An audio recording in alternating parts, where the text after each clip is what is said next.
Namaste. Welcome to Satsang today.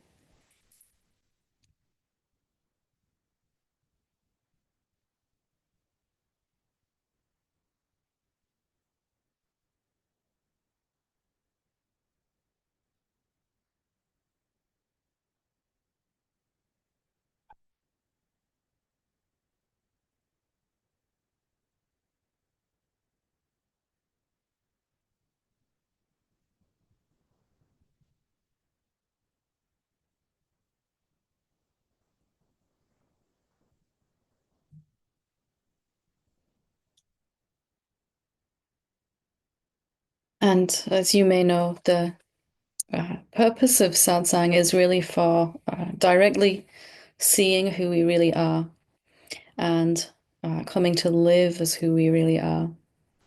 And Satsang has been held all over the world for as long as there has been human beings. And it really is to fulfill and satiate this desire we all have inside innately to wake up to who we really are, to move beyond any sense of who we think we are and into the direct experience of who we actually are. And satsang is to celebrate that unfolding.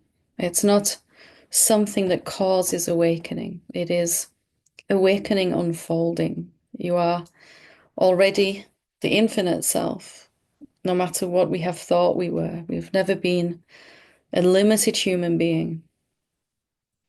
And satsang is really just coming together to really see that clearer.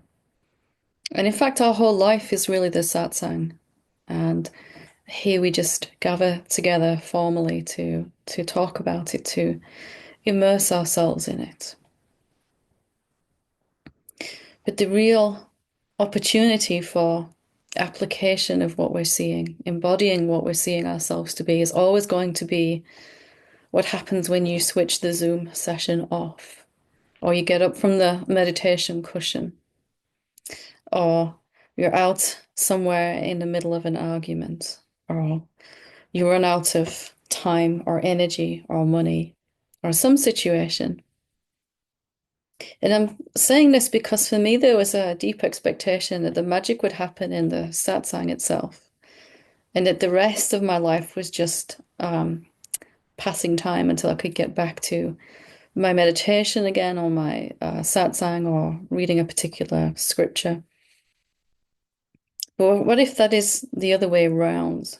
What if this that we're seeing here is the seeing, and then the being of it, the choosing to live from that place, has to happen in the rest of our lives, in those small moments that really aren't that small, where we choose to be kind to ourselves rather than to be harsh, or whether we choose to forgive someone rather than hold on to something that's only going to hurt us, whether we choose to allow the emotion that we're feeling in that particular moment, or we keep resisting it.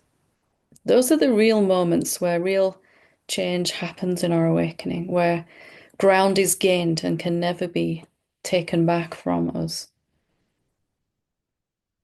So those moments are golden opportunities because they don't feel like it. They feel like, why is this happening again? What's going on in my life? Why is this coming up again? So our satsang, our practice, our meditation is preparation really for noticing these opportunities when they arise, because they won't feel like opportunities.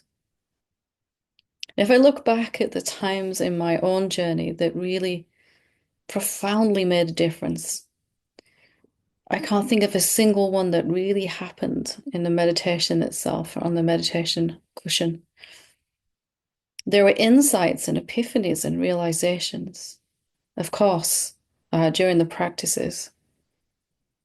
But where I actually got to apply those was in the real life situations with other human beings, and places where it would have been easier not to apply, to stay angry, or to continue to judge myself, or to not self-inquire in that moment, or contemplate, would have been easier, much easier, temporarily at least, because then I have to go around the whole cycle again.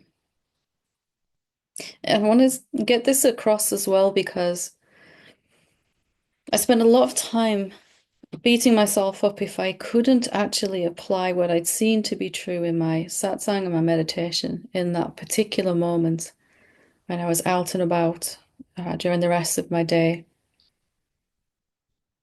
But just the intention to apply it, just the desire to move to living from what we're seeing ourselves to be, just the sincere devotion to truth is all that we can be responsible for.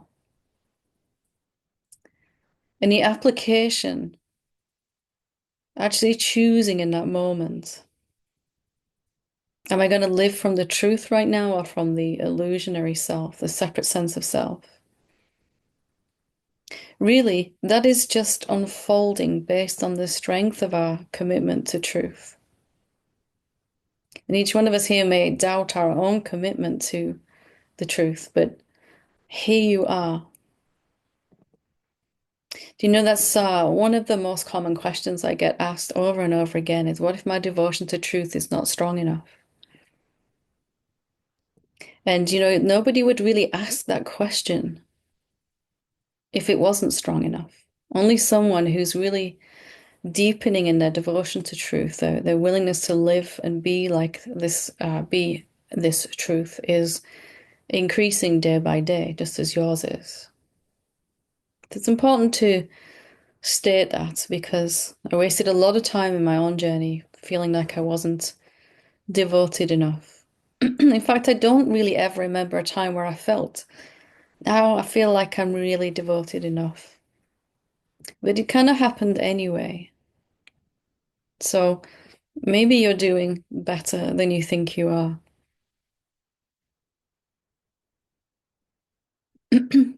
And if we are already living from this truth, that's great.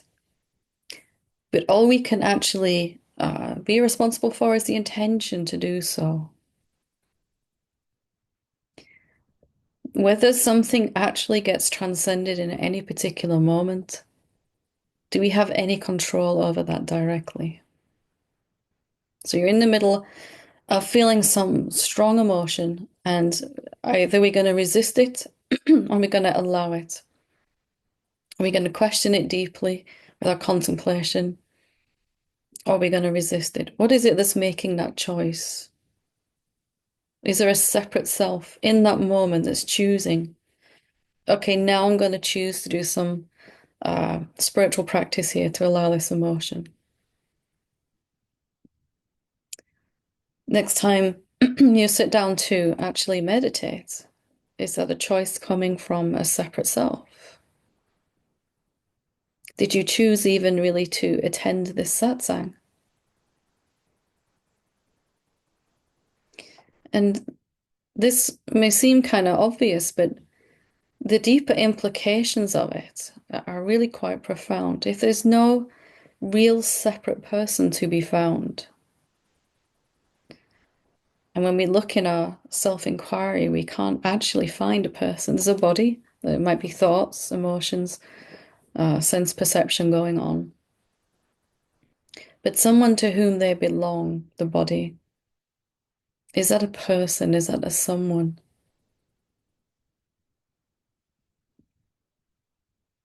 And if there is no separate person, that means that really awakening is inevitable. If there's only actually the infinite self here, awareness, presence, looking like a human being, looking like a lot of human beings, what could stop awakening from happening? The desire is there already, the devotion is there to truth, or else you wouldn't be in this satsang. I'm sure there's other things you could have spent this time doing. But have you really taken that in, what that means if you're not a someone, a separate person? Most of us, myself included, we spent a lot of time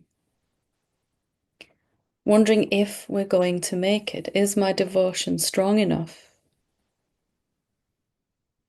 What if it actually can't be stopped? Awakening is not a happening, not an event that lasts for one time. It's not a big seeing. What if every day the infinite awareness that you are is recognizing itself a little more clearly and living as that a little more clearly? And there's no separate entity, person, or being that can actually get in the way of that process, even if we think there is. If you think back to the last time you felt some real strong resistance to doing spiritual practice, maybe you're feeling it now. Like, why did I come to this satsang? Is there a sense inside you that that resistance might stop something from happening? What if that's simply not true? What if resistance is just a sensation, a vibration going on inside the body and it has no power to cause anything? It's not owned by anyone. It's not my resistance or yours. It's just resistance.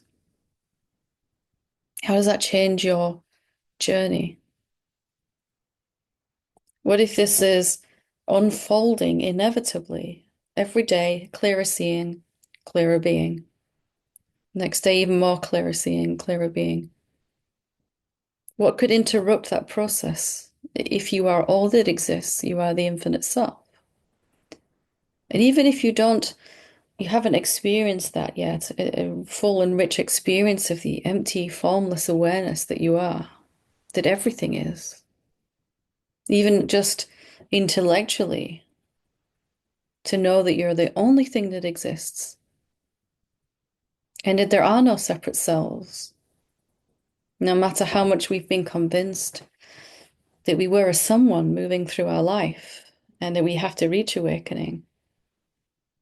What if we're starting from awakening and the awakening is just unfolding itself as our life? A little bit more each and every day.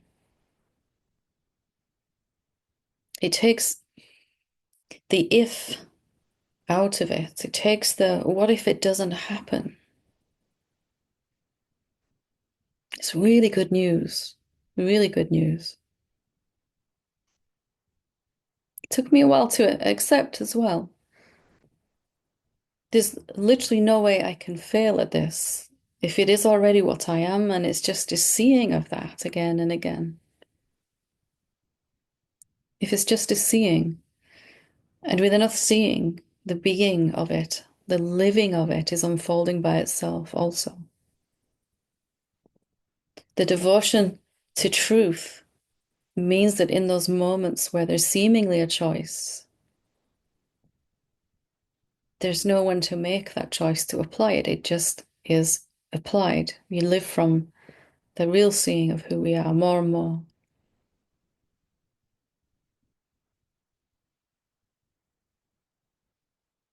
I've had a few conversations this week along the same lines where people were waiting for this event, waiting for a happening, awakening to be a happening. But it's really a non-event.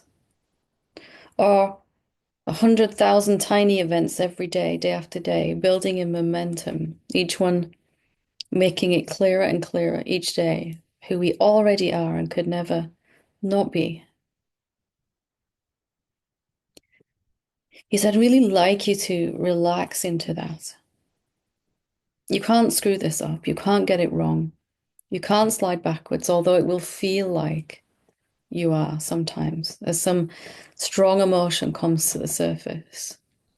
It will feel like I've lost that beautiful seeing I just had. But there is no going backwards. You're already this. There's no going forwards either. It's already absolutely what you are, even now. What can stop the infinite self, that from which the entire cosmos arises when it wants to recognize itself? Do you think the mind can stop it? Resistance? Fear? There's no way to stop it. It's really only a question of how much we seem to suffer as it's unfolding anyway. So some emotion arises, or the mind goes crazy, or there's a deep contraction and tension or pain even in the body. Still, it has no power at all to slow down what's happening for you. You're not on this journey to try to wake up. You're on this journey to see that you're already free. And then to allow that freedom to permeate your life, to fill your life and relationships and your work and every part of your existence with this sense of freedom and lightness and joy, abundance and peace and all those things. It's important to remember this because the very next time something seems to come up for you, your mind will tell a story, if you let it, that this means you're failing, that something is going wrong, that you should be beyond this by now, as if there's somewhere for you to get to. Here's where I think I am. Here's where I think I need to be. And I'm actually going backwards, says the mind. But you've always been here, always. What is it that's on a journey then? What is it that's changing and shifting and growing? It's the mind. Mind is caught in illusion, and mind eventually begins to entertain thoughts about freedom. And you're watching the whole thing.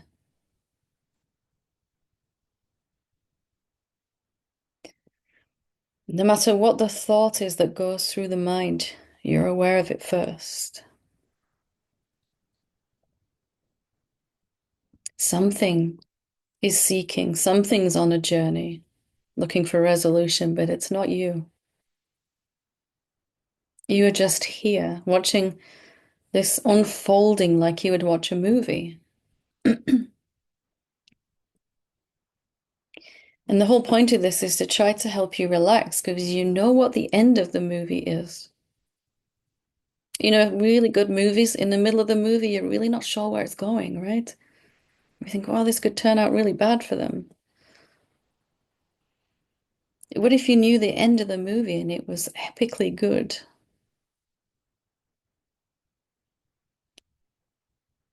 The beginning of the movie, the body and mind are living in a lot of lower frequencies. The end of the movie, the body and mind are really high frequency, a lot of good stuff happening. You are just there watching the whole thing, already free.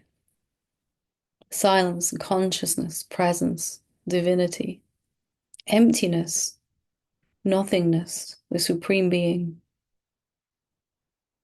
Watching this imagined thought journey that starts with, I'm a separate person, I'm just a human being. And at some point, this thought comes along and says, there must be more than this. What happens after I die? Or what's the point in all of this? And then skip past the 100 million thoughts about non-duality and meditation and seeking. Finally, the mind arrives at this thought, I am already awareness, already free. Has anything changed for you in that whole journey?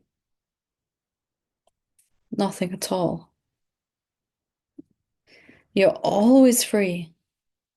Any illusion only seems to arise in the manifestation from the mind and then into the body and life. The unmanifest awareness from which all of these form could never not be free. If you remember who you are,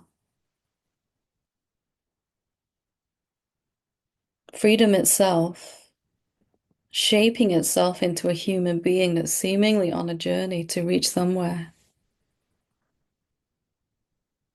But that's the thing that's going to collapse this seeming journey. It's going to collapse in the thought structure. Less and less thoughts as you move along about trying to get somewhere, and more thoughts about just being where you are and what you already are. More and more thoughts about the infinite self, awareness, presence, and less thoughts about the imaginary separate self.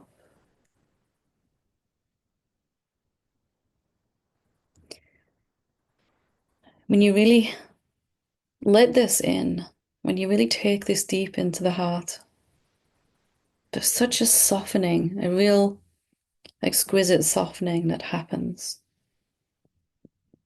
And a relaxation and an enjoyment of this seeming thought journey, knowing the inevitable conclusion. And you can prove this right now. If you look at the content of your mind now, it's obsessed, right, with non-duality, with truth, with awakening. What was it obsessed with 20 years ago, 30 years ago? And where do you think the content of the mind will go in another 5 years? Saturated with thoughts about being this already. And still nothing has actually changed for you in that.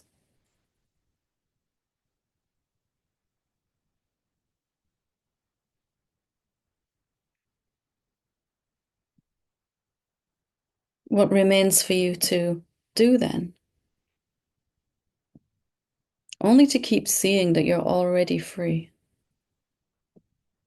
Only to keep seeing that you're not on a journey. Only to keep seeing the totality of what you are right now.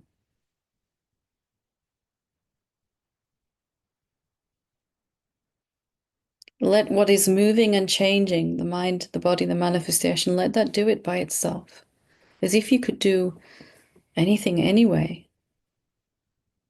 You have no arms or legs. You have no tangibility at all. You're everywhere and formless. You are that from which all forms arise. You can look like a human being, but you really aren't. And you can enjoy being a human being when you know that you really aren't. You can have a great time. Never again able to fear anything because you know who you are. So, what is the most important thing to take away from all of this? Wouldn't it be to understand what the most important thing is?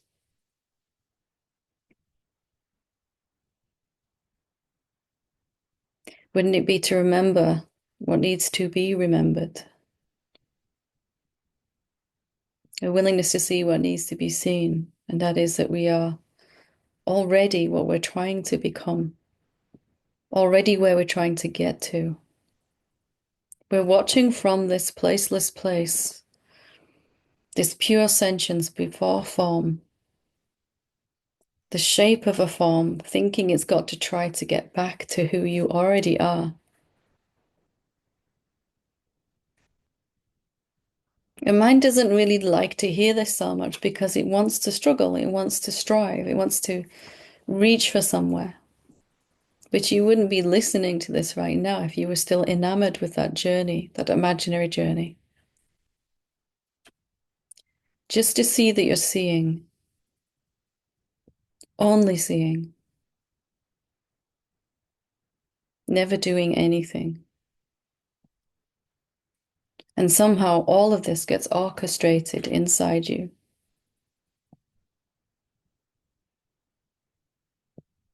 Just remembering who you are.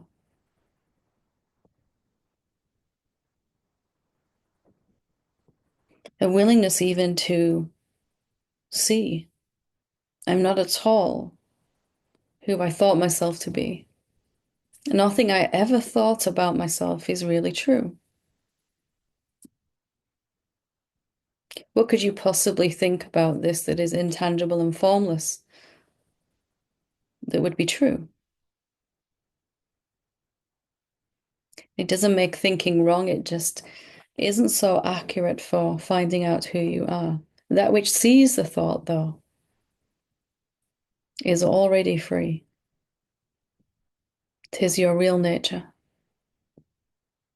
And if you're still suffering in any way at all, at any time, it's only that this seeing needs to happen a few more times. I'm already free. There's nothing for me to do. The doingness just unfolds itself in the manifestation, and I need not involve myself with that. Not that we don't love manifestation, we really do. It's our own self.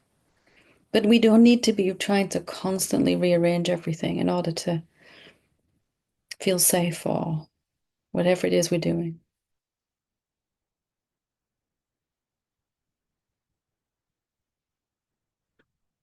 So, wanted to try to emphasize this because as we start to see we're already where we're trying to get to, there's a natural slowing down in the mind anyway, as seeking begins to diminish, and there's more a capacity to just rest here.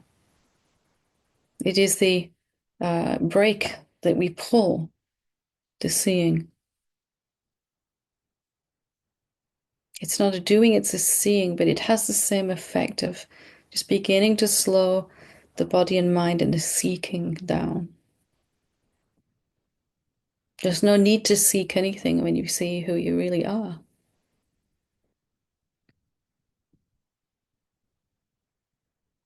So please let these words hit something inside deeply. Take it deeply inside if you want to. Be in satsang because it feels good to just check in and recognize who we are, not because we're trying to get somewhere. In satsang to celebrate the unfolding of awakening that's already happening and has been for a very long time.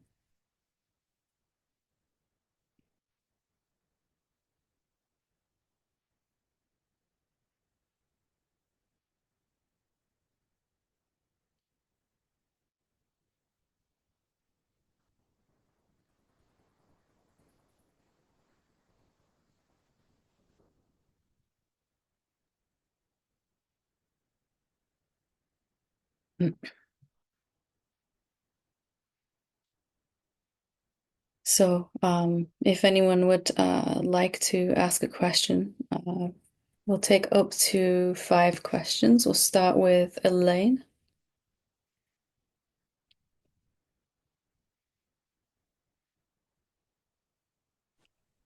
There we Hi. go. Hi. Hi. Thank you, Helen. We'll Thank you take very the much. hands that are up now. No more hands, please. We'll see how many we can get through. Sorry, Elaine. Okay, mine is fast, fast. Um, so for a pretty long time, I've been feeling a lot of body stuff. Um, in particular, usually it's nausea, and then it might be like a little rumble in the chest, like a rumble. And about a week ago, I started the pranayama, and that beating stuff, that like I want to almost say it's like if I used a medical term, it would be arrhythmia, but I don't think it is. There's nothing that indicates there's anything physically with the body, but the body is doing stuff. So I just want to know how it's increased. Like the pranayama, it seems now maybe it has actually caused, well, it's connected maybe. Anyway, how to handle it's very uncomfortable. Sometimes it makes me cough.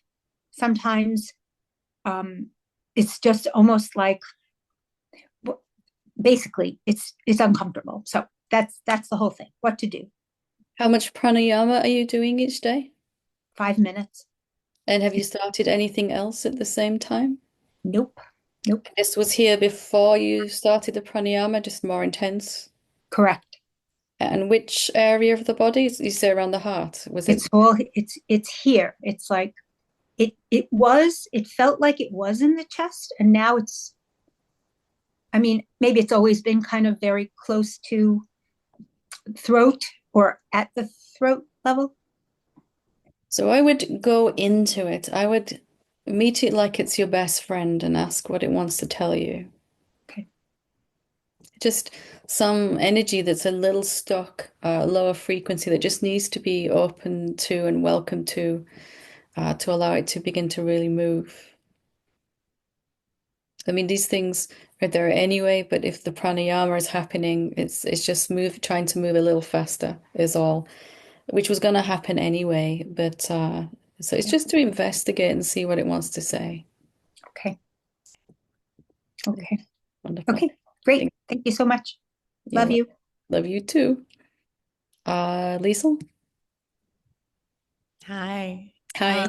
Um, um, I wanted to ask on this mm, this seeing that is not yet seen or doesn't seem to yet be seen.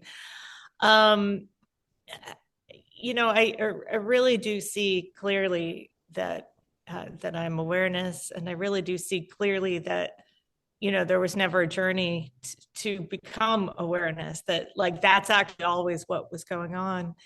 And again, it lended itself to this thought, that okay, as I'm now trying to see more clearly that form is formlessness, and trying to um, you know realize that is my experience. I'm working with that inquiry. Is it and variations of it, is it true that I'm not already experiencing form as formlessness? Mhm. And because it feels like, oh yeah, I must be, like there's a real logic to it, like I must be experiencing form as formlessness.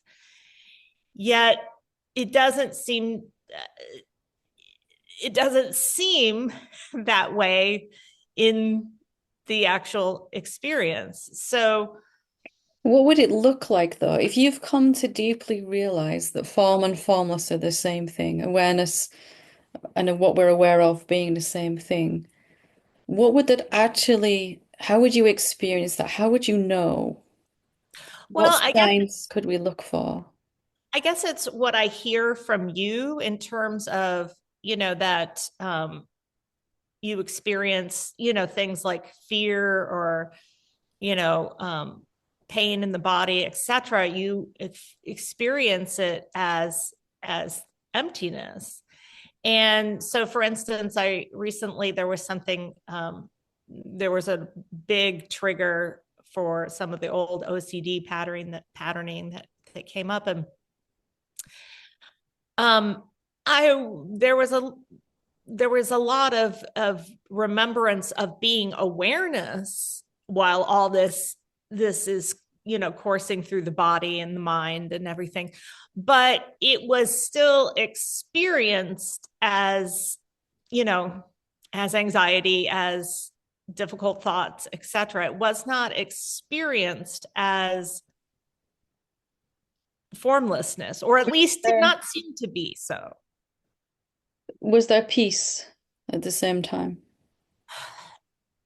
I don't know if I would say peace. There was awareness. Mhm. I feel like there's always the fundamental awareness, but I feel like some of the qualities like peace and joy and bliss, those are transitory, those come and go. And The fullest knowing that form and formless are the same would be an absolute unwillingness to try to do anything with any form at all. And Fear would still feel like fear, but there would be no resistance to it at all. It would be a non-event in the mind, right? It wouldn't be, oh, why is this happening? I have to get rid of it. Why is it come back? You know, all the stuff around it. The perception of forms can only happen with a form, right? Only when you have a body can you see and perceive forms, a physical body. Before that, awareness sees only itself, right? Already, as you were saying. Awareness is not getting triggered or is also not trying to get back to equanimity. It never leaves equanimity. Right. It's already seeing forms as itself. I do kind of, I do recognize that, like, even like, I recognize that the fear is just it's there in awareness. I recognize the resistance is just there in awareness. Everything is just there in awareness. I'm just, it just seems like on a bodily level that you're describing that for you in the body, those forms show up as bliss and peace in the body. And that is not, doesn't seem to be the case, at least. So, making a stand here as awareness that cannot see forms, does not see forms, and respecting that the body is a vibration, is appearing as a vibration. Therefore, any vibration that moves through the body will seem to change its state. So fear or whatever. But that has nothing, it's not affecting awareness, right? Awareness knows the emptiness of that form, no matter what it feels like in the body. Not necessarily expecting the feeling in the body to change. So from awareness, as awareness, there's nothing we really want to do with this fear at all. And that's when it really shifts then. It changes its frequency. But not because we need it to or we're looking for some sign. This question, I'm already recognizing form as formless. Yes, because you are awareness already, right? Mm-hmm. And that would manifest as a total equanimity to all forms, both what the mind would label pleasant, unpleasant, horrible, or beautiful. It's just the same to awareness, whether it's bliss or fear. And that's just a name for a vibration anyway, isn't it? Bliss and fear, a certain frequency. So, what do forms look like already from awareness? Empty. Forms will always feel like forms in the body. You see what I'm going with this? So, Okay. I guess it's that one of the things that I've recognized too is that I don't need to not have resistance to make things work, in that what you have to do is recognize that the resistance is just happening again and it's in also awareness. completely insubstantial resistance. It's made of formless awareness.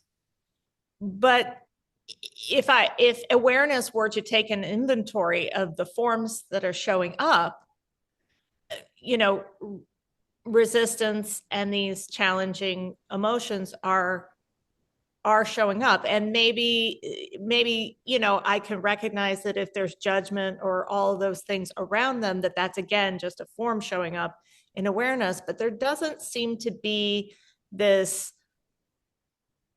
there doesn't seem to be anything in those difficult times. There doesn't seem to be anything more to anchor to other than awareness itself. There doesn't Oh, seem there is. What else could you anchor to? And who would anchor? maybe I am under a false impression that, like, I feel like what you describe your experience is almost a deeper anchoring, where there's not just awareness at all times, but there's like this felt peace, bliss, etc. Because from awareness, let's say the mind is going crazy, right? Loads of thoughts and lots of strong negative emotion in the body. The mind would say that's a real happening and it really needs to change. Awareness would just say it's a total non-event. There's nothing to report. From awareness's perspective, it's just making all of these shapes. Nothing's actually occurring in that. It isn't a denial then of what the body's feeling. It's a total allowing of whatever's going on because it's really all the awareness. It's the total embracing of it all. So what would awareness, if it took an inventory, it would just write nothing down at all on the sheet.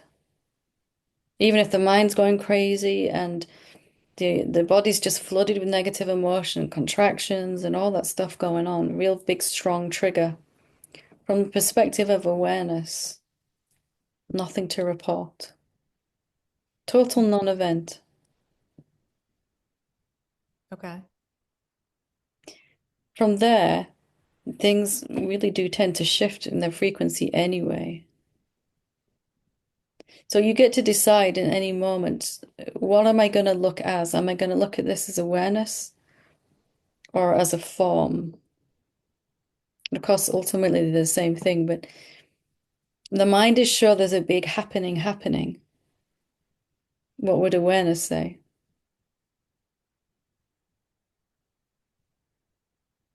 I'm not entirely sure. Have a play with it and explore. And there was some of the strangest times of my whole life, my whole awakening was when this huge had been triggered inside, and it was just a total non-event. It just raged for as long as it raged, and then it burnt itself out. Afterwards, there was no analysis, no post-mortem. Why did that happen? During it, it was just, okay, this is what I'm showing up as in this moment. And there was no thinking about it afterwards. It was just a total non-event, didn't register as anything that needed to be looked at or dealt with or transcended or anything. It was just like, look at the interesting shapes I'm making today. That was it, literally. Even that is a little bit too much to say. How does awareness be with anything? It's really kind of to dive in there. And this is the already so-ness that you were pointing to with your question. Awareness sees only itself. There's nothing there to report back. So when in my current, wherever you want to call it, if I'm seeing that, you know, awareness is aware of all of these shapes and things like that, really what I'm getting from what you're saying is that an implication that there's still like a little mind involved. Yeah, yeah. Mine says, I'm going to see everything as awareness so the trigger stops happening. But awareness says nothing happened. And then the trigger doesn't happen again. We're Okay. making it an event, right? So it has to, when is this going to stop happening? Awareness says, I don't know what you're talking about. But again, it's not a denial from that. It's not just a suppression. I'm not going to look at this. It's everything is made out of me. I'm spinning all these shapes, the whole universe outside, out of myself, like a spider spinning a web. Why should I be bothered about a few shapes that we would have called fear or thoughts or contraction, you know? From there, all you have is equanimity, treating all forms equally. And then they tend to show up as the ones you like then. Okay. What would But is there awareness? even such a thing as liking at that Nope, point? not really. It's all the same. Some feel nicer in the body, some not so nice, but all treated the same, right? Because they are the same, without the labels and stuff. It's up to you to decide whether something happened or not. Okay. Mm, Thank you. thank you. Okay. Richard? Hi, Hi. it's so nice to be able to talk to you today. It's nice to talk to you. Um, I seem to be having one of those opportunities that you were talking about. Oh, those wonderful opportunities. And I also feel like it's a little bit related to what Elaine was talking about, which is that I recently have had the experience that um, I got more clarity about mind and kind of more freedom relative to mind. And I felt for the first time that I actually could sit down and meditate and really feel like there's nothing I would rather do, which was completely a new experience for me.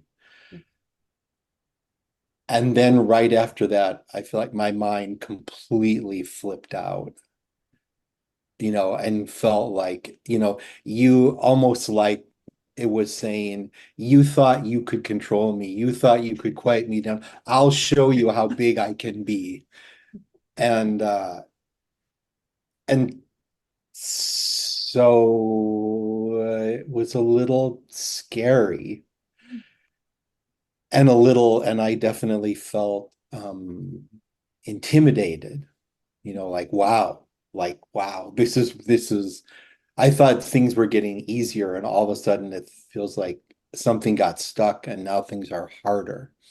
What if the mind is trying to help you right now? What if the mind is trying to show you I might exactly be who having you a hard are? time understanding its message. Yeah.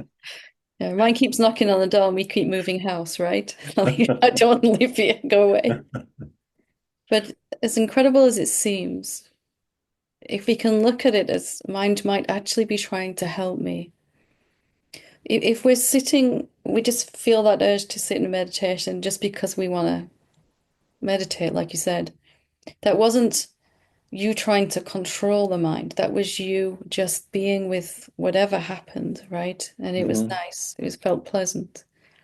Hmm. And then this whole lot of noise comes in the mind.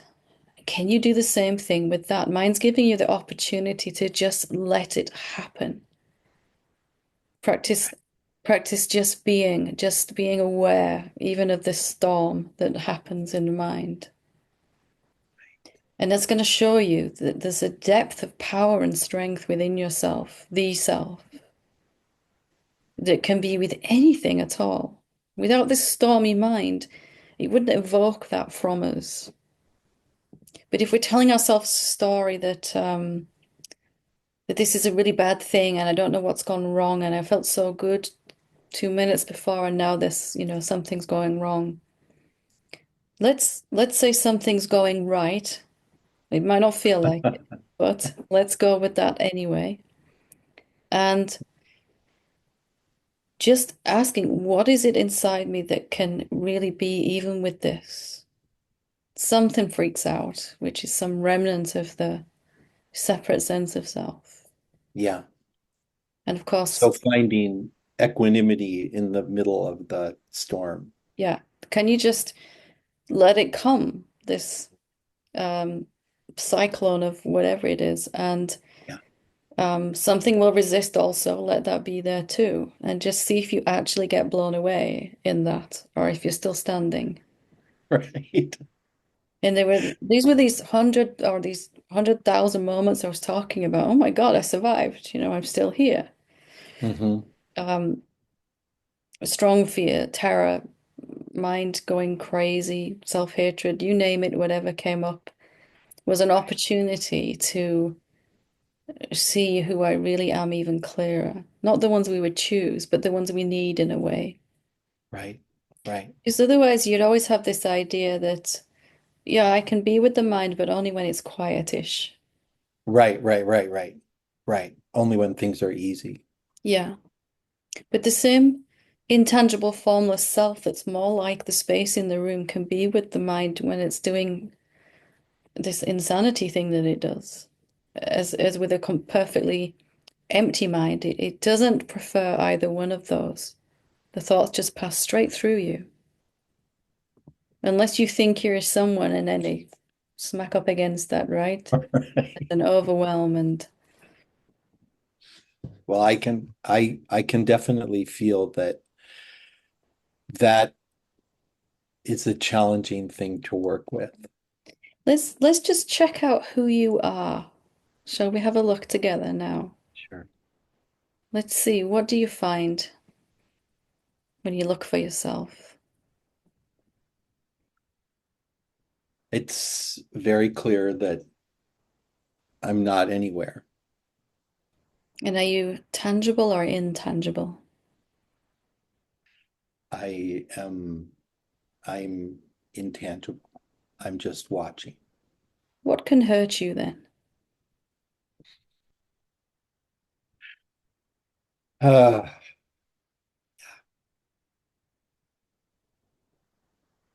Can mind affect you?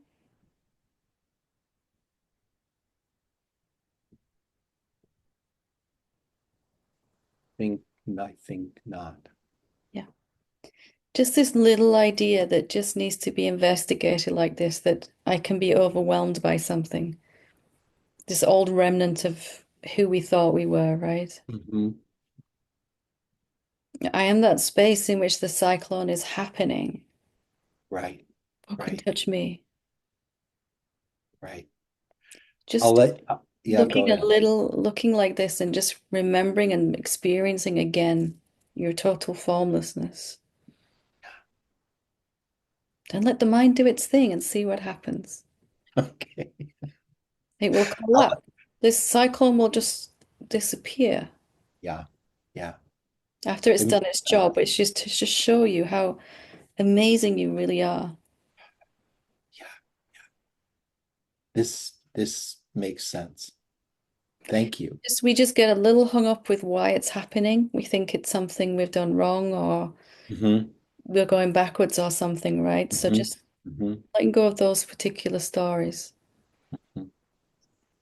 One Yeah. of the most spiritually transformative things that ever happened to me was um, one of the worst times in my life, and there were so many thoughts and so much resistance and so much negative emotion that I thought I couldn't handle it. And afterwards, I realized I went through even that with some kind of equanimity. And without those moments, these kind of they seem like tests, but they're really opportunities. It really shows us like just who we really are, right? Yeah. Mind is trying to help you, and if you let it help you this way just once, you'll never have to happen again. Good news. I'll let you know how it goes. I know how it'll go, but you can Okay, anyway. Yeah. fair enough, fair enough. Yeah. Thank you. Thank you. Good to talk to you. Lean, Hi, Helen. hi. Hi to you both. Hi.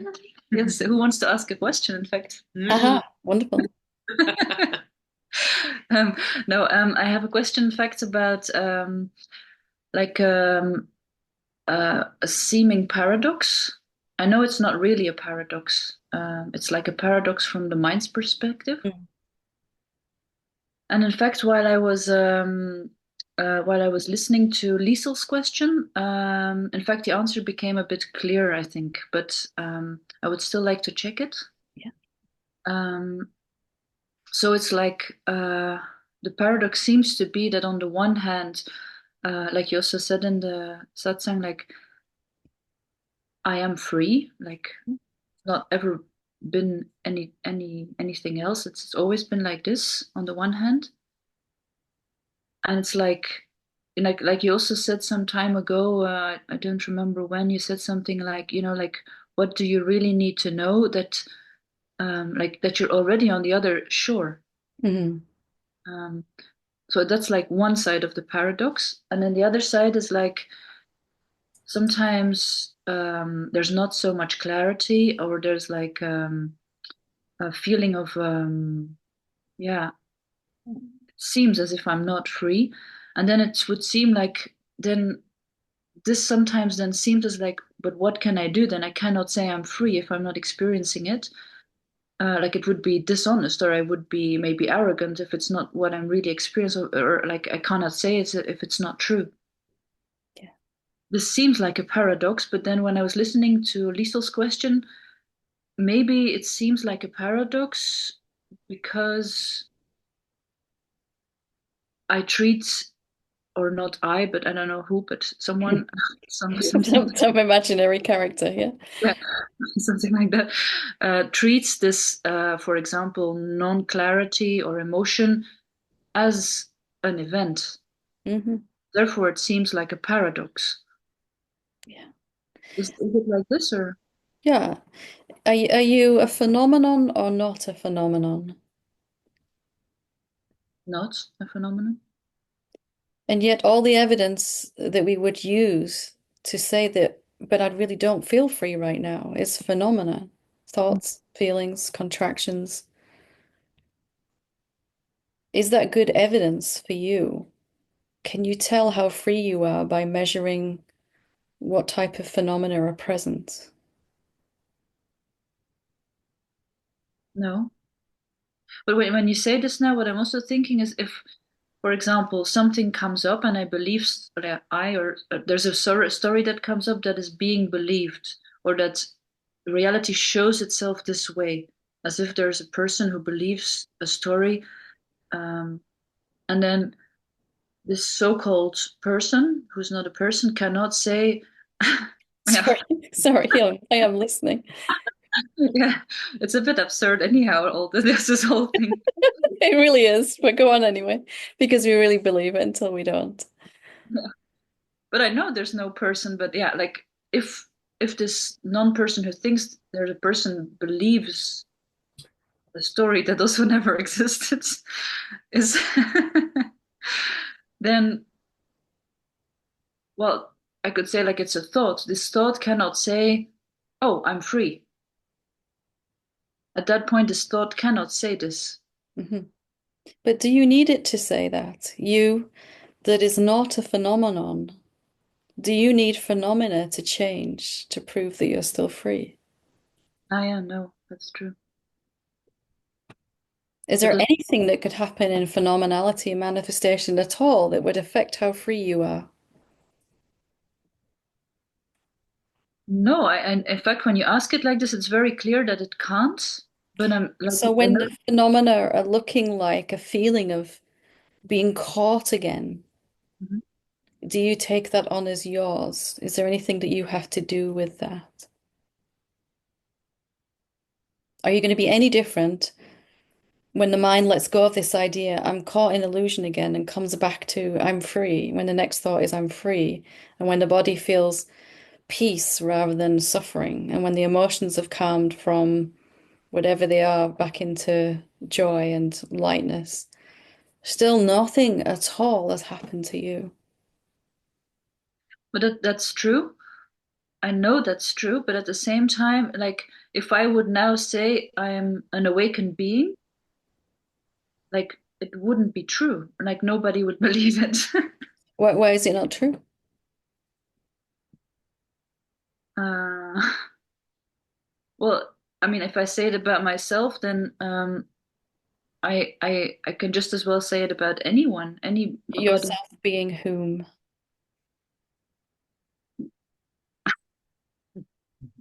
Yeah, just Who are you talking about when you say you're an awakened being?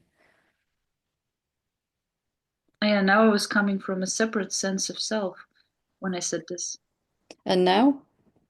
Now, not anymore. No, now So it's it's always true. yes, it's always true. Oh, yeah.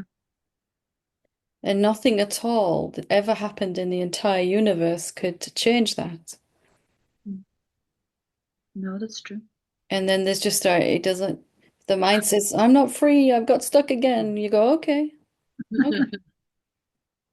But we have to do something to get back. Okay, go ahead. I'll just sit here and chill out in my peace. Yeah.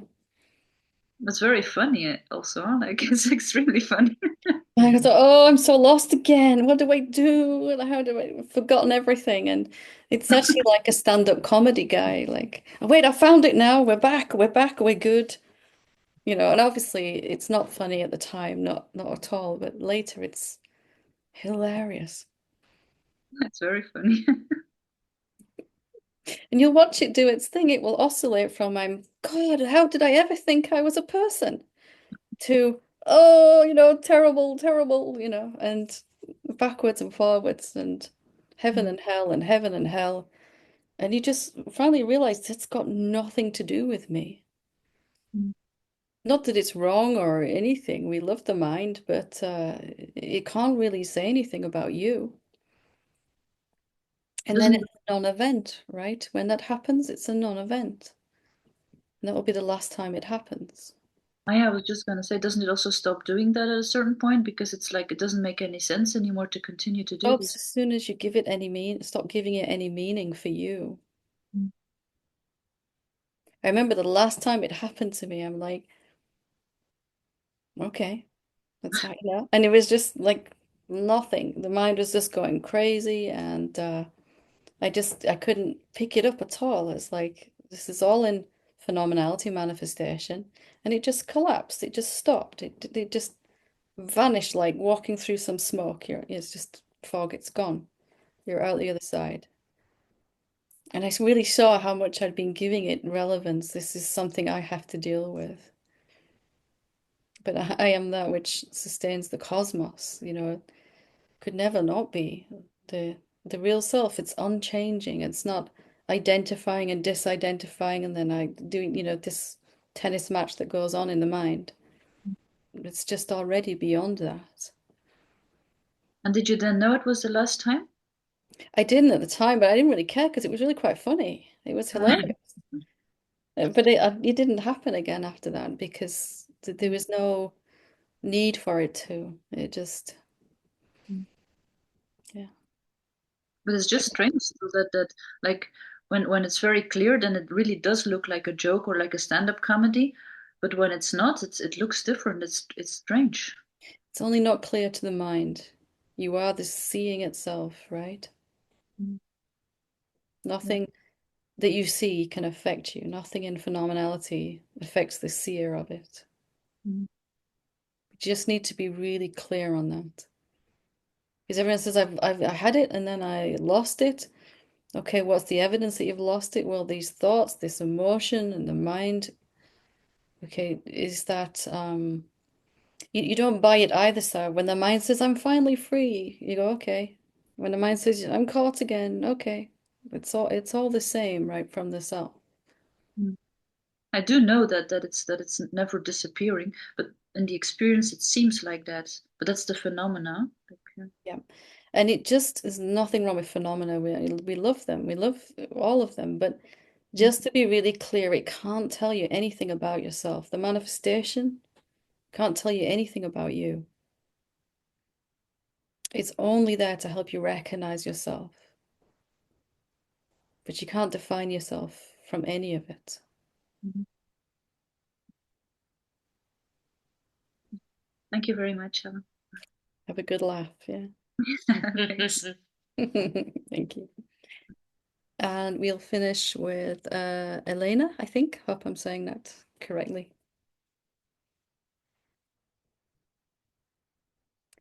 You're still muted there, love. Here we go.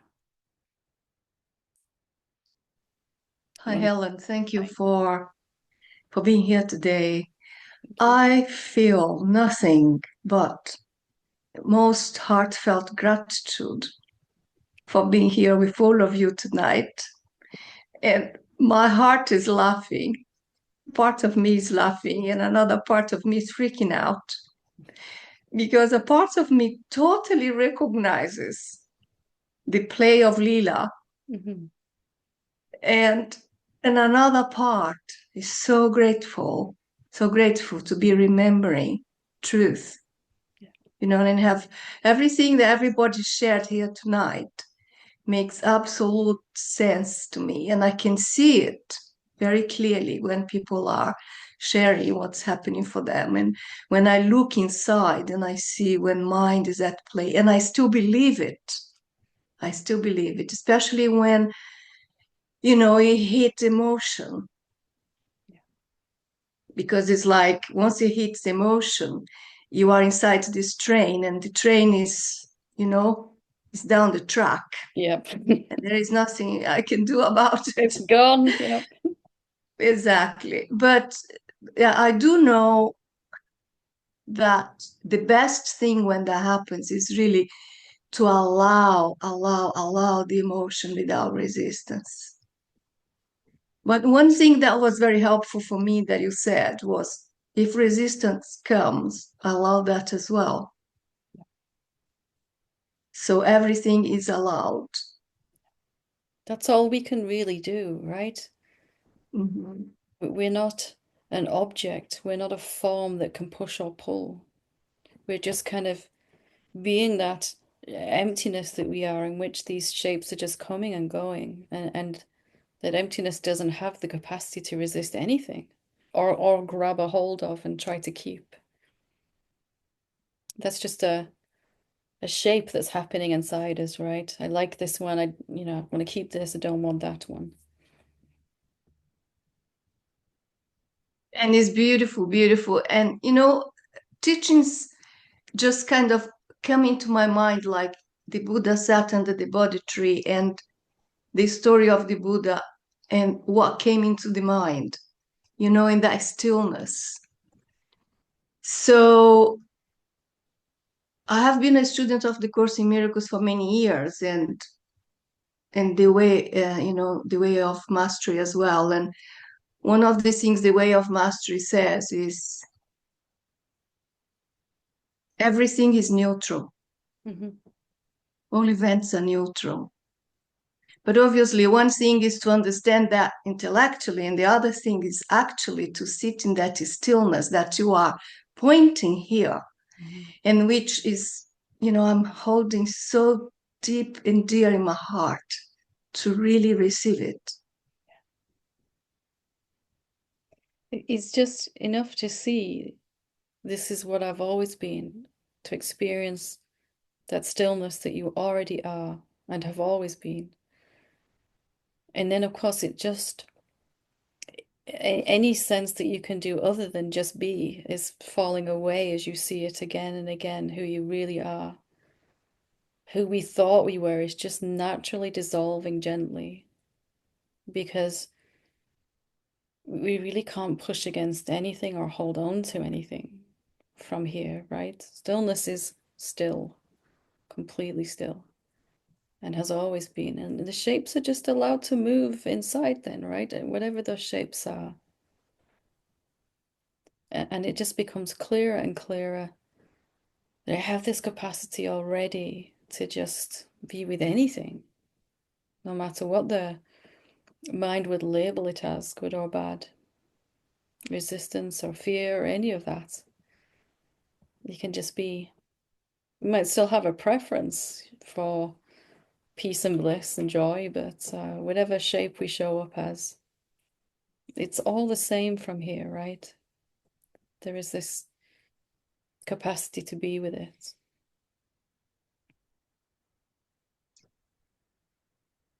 Oh, deep, heartfelt gratitude. Thank you so much, everyone. Thank you, Helen, too. Thank you. Thank you. Wonderful to talk to you. Thank you. Thank you. What a beautiful place to finish this evening, the satsang.